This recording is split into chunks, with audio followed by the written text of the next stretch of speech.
Hello friends, आप सभी का स्वागत है। हिंदी पेडागॉजी पीवाईक्यू की लगातार क्लासें चल रही हैं। जो बच्चे पिछली क्लास को नहीं देख रहे हैं वो ज़रूर देख लें, क्योंकि सीटेट में पीवाईक्यू से ही लगभग प्रश्न बनते हैं। इसलिए आप सभी जो सीटेट की तैयारी कर रहे हैं वो पीवाईक्यू ज़रूर से ज़रूर लगाएं। तो अब हम लोग स्टार्ट करते हैं। हमारा जो पहला प्रश्न है, नैदानिक परीक्षणों का प्रयोग किसके आकलन के लिए किया जाता है? तो हमारा पहला ऑप्शन है शिक्षार्थियों को उपलब्धियों के क्रम में श्रेणीबद्ध करना। दूसरा है शिक्षार्थी के भाषा के मजबूत और कमजोर बिंदु। दूसरा है शिक्षार्थी की अपनी भाषा संबंधी गलतियों को स्वयं पहचानने की योग्यता। चौथा है पाठ्य पुस्तक के मुख्य बिंदुओं का सारांशीकरण करने की योग्यता। तो यहाँ नैदानिक परीक्षण का मतलब होता है कि निदान करना। तो इसका जो बी वाला ऑप्शन है ये आपका आंसर हो जाएगा। शिक्षार्थी के भाषा के मजबूत और कमजोर बिंदु का आकलन किया जाता है। अगला प्रश्न है हमारा, निपुणता परीक्षण सदैव किसका आकलन करते हैं? तो पहला ऑप्शन है बहुसंवेदी अधिगम अनुभव।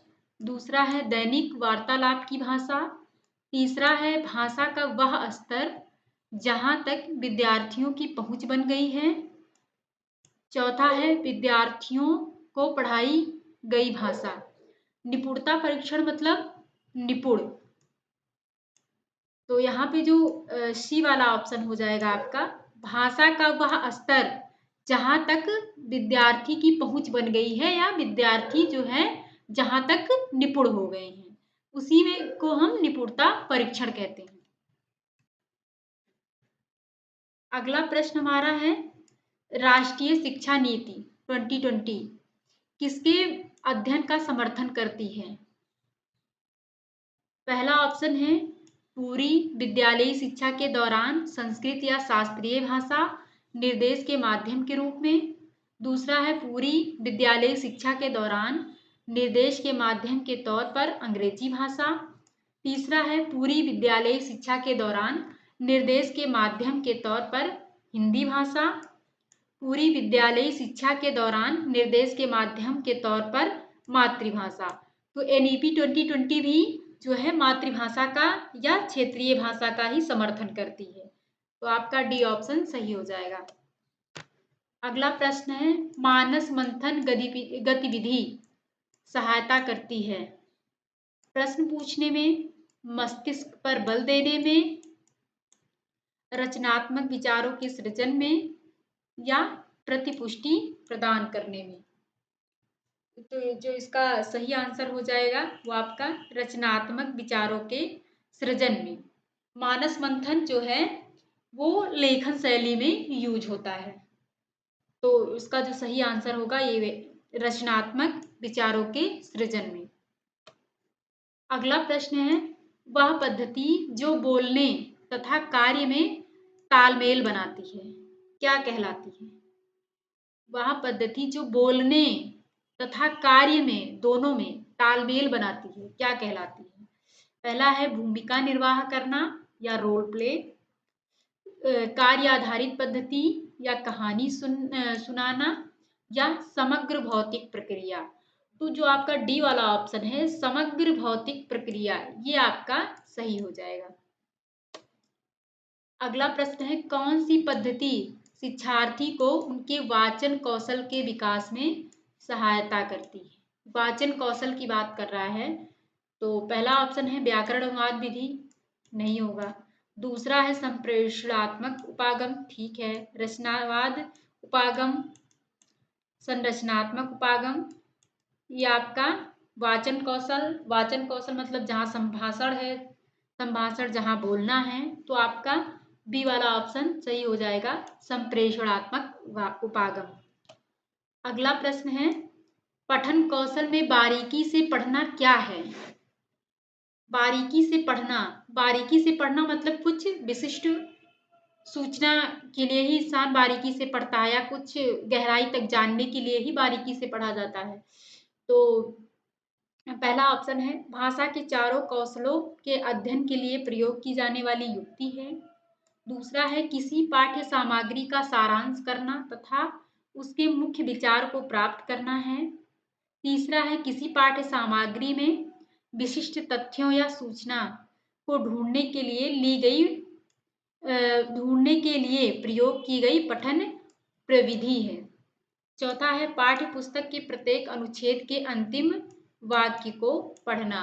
तो जो आपका सी वाला ऑप्शन हो जाएगा ये आपका सही हो जाएगा। किसी पाठ्य सामग्री में विशिष्ट तथ्य, बारीकी से पढ़ना का मतलब हो गया विशिष्ट तथ्य या सूचना को ढूंढने के लिए ही बारीकी से पढ़ते हैं। अगला प्रश्न है यह अंतर संबंधित और नियम शासित चिन्ह व्यवस्थाओं से बनी है। यह सामाजिक है और अभिव्यक्त करने, खोज करने, अर्थ संप्रेषित करने के संदर्भ में सिर्फ मानव के पास है। वह क्या है? अभिव्यक्ति ही जहां आ जाए वहां आप लोग तुरंत आंसर लगा दीजिएगा। भाषा। अधिगम नहीं, सिद्धांत नहीं, शिक्षा नहीं। आपका जो सटीक आंसर हो जाएगा वो भाषा हो जाएगा। अगला प्रश्न है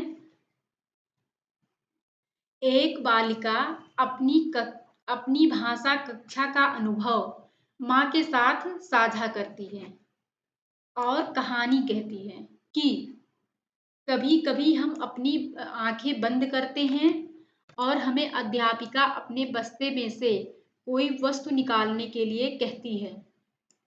फिर हमें उस वस्तु के बारे में बताना होता है। यह सीखने का बहुत अच्छा तरीका है। बच्चे की यह टिप्पणी अधिगम के बारे में बच्चे की प्राथमिकता की ओर संकेत करती है। उसकी प्राथमिकता की पहचान कीजिए। तो पहला है जब मैं देख कर नकल करती हूँ तो भाषा प्रयोग अधिक अच्छी तरह से याद कर लेती हूँ। जब मैं देखती हूँ तो भाषा प्रयोग अच्छी तरह से याद कर लेती हूँ। जब मैं सुनती हूँ तो भाषा प्रयोग अच्छी तरह से याद कर लेती हूँ। जब करती हूँ तो भाषा प्रयोग अच्छी तरह से याद कर लेती हूँ। तो आपका जो डी ऑप्शन है ये आपका सही हो जाएगा। मैं जब करती हूँ तो भाषा प्रयोग अच्छी तरह से याद कर लेती हूँ, मतलब जब वो खुद कोई चीज करती है तो उसको याद कर लेती है।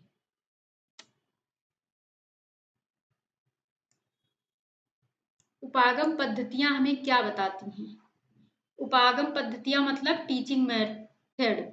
तो टीचिंग मेथड जो है हमें बताती है कि हम कैसे पढ़ाएं।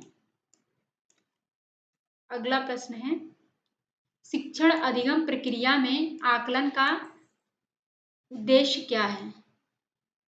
शिक्षार्थियों को प्रतिपुष्टि उपलब्ध कराना, विद्यालय प्रशासन को सूचना उपलब्ध कराना, या त्रुटियों का पता लगाना तथा उन्हें सही करना, या शिक्षण को सबल पक्ष तथा कमियों का निदान करना। तो जो आपका ए वाला ऑप्शन है वो सही हो जाएगा। शिक्षार्थियों को प्रतिपुष्टि उपलब्ध कराना है। अगला प्रश्न हमारा है भाषा अर्जन की अवस्थाओं के सही क्रम को चुनिए। पहला है बबलाना, किलकारी मारना या कूइंग, एक शब्दीय अवस्था, या ग्राफिक वाचन तथा दो शब्दों वाली अवस्था। दूसरा है किलकारी मारना नहीं आएगा, पहले बबलाना आता है। तीसरा है किलकारी मारना, ये भी नहीं आएगा। किलकारी मारना ये भी नहीं आएगा। आपका जो पहले आएगा वो है बबलाना, उसके बाद किलकारी मारना या कूइंग, उसके बाद आएगा एक शब्दीय अवस्था, उसके बाद आएगा टेलीग्राफिक वाचन तथा दो शब्दों वाली अवस्था। तो आपका पहला वाला ऑप्शन सही हो जाएगा। अगला प्रश्न है 8वीं कक्षा में पढ़ने वाला आदित्य कागज पर लिखते समय बाएं हाशिए को बढ़ाता चलता है। यह प्रमुख लक्षण है। लिखते समय आ गया, लिखने में उसको दिक्कत है। इसका मतलब है कि भाषा में पिछड़ेपन का नहीं होगा। डिस्ग्राफिया, आपका जो बी वाला ऑप्शन है ये आपका सही हो जाएगा, डिस्ग्राफिया। डिसलेक्सिया, जिसमें पढ़ने में दिक्कत होती है जिन बच्चों को, वो डिसलेक्सिया होता है। अधिगम में आने वाली मुश्किलों को पहचानने के लिए क्या करते हैं? अधिगम में आने वाली मुश्किलों को पहचानने के लिए निदानात्मक परीक्षण किया जाता है। ये आप लोग ध्यान रखिएगा, सी वाला ऑप्शन सही हो जाएगा। एक अध्यापक ने कक्षा में दीवारों पर चार्ट और ड्राइंग लगाई, शिक्षार्थियों के काम को बुलेटिन बोर्ड पर प्रदर्शित किया और कक्षा की बहुत सी वस्तुओं के नाम अंग्रेजी तथा शिक्षार्थियों के घर की भाषा में लिखे। अध्यापक ने किस प्रकार का उदाहरण प्रस्तुत किया है? भाषा अवबोधन या भाषा अर्जन या भाषा संयोजन या निवेश समृद्ध परिवेश? तो आपका जो डी ऑप्शन हो जाएगा, निवेश समृद्ध परिवेश।